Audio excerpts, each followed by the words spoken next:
Andy seemed on top form in the match yesterday. That was until his opponent took a 8-minute-long toilet break before the fifth set of their first-round match.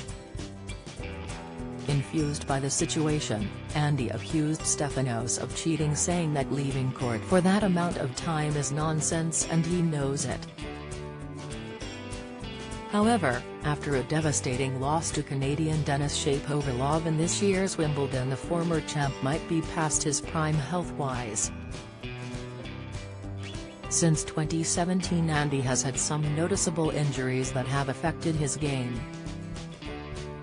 This year's Wimbledon was the first time he had played a singles match at the iconic courts in 4 years.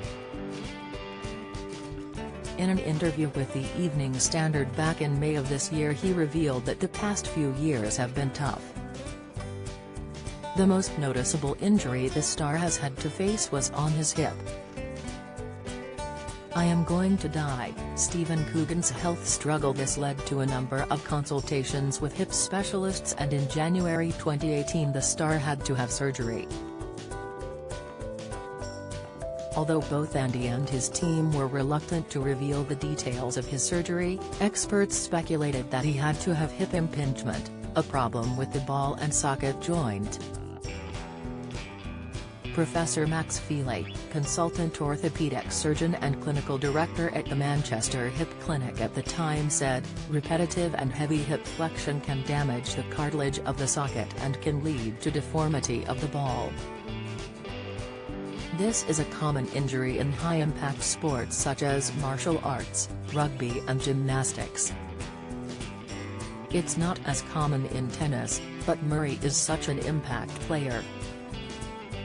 Blood cancer symptoms, the sign when you sleep, insight. Kidney stone symptoms, the 7 indicators you might be suffering from kidney stones. Tips. High cholesterol symptoms, the smelly warning sign. Expert advice, the surgery involves attaching a metal cap to the ball in the hip after it has been smoothed down.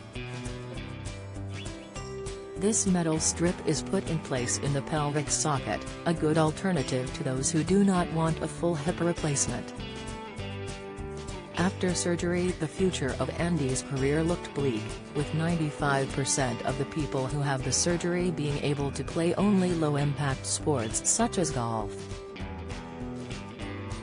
Against all odds, Andy returned to tennis in the 2018 US Open.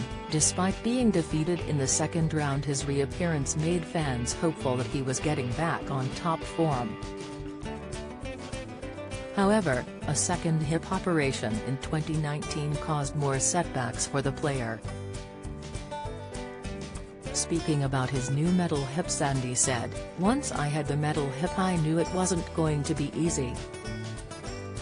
There's just, at times, I didn't expect it to be quite like this. It's either do it or stop playing, and I still want to keep playing. I just don't enjoy it as much as maybe I did a few years ago." Putting aside his health and despair, Andy prepared to join the US Open once again. However, the former world #1 was hit with more setbacks as he suffered a freak groin injury. He believed he did it in the middle of the night whilst at the Miami Open. The tennis star was forced to return to London, where he ensured injury rehab, a place he has become all too familiar with. The experience was described by Andy as extremely frustrating. "After enduring so much, and the pressure of consistent tournaments, is this the final sign from his body telling him enough is enough?" Related articles. Andy Murray health, Wimbledon star on his painful health battle. Andy Murray, how hip injuries put strain on marriage. To Kim Sears, Naga Munchetty slapped down by 5 live guest over Andy Murray probe.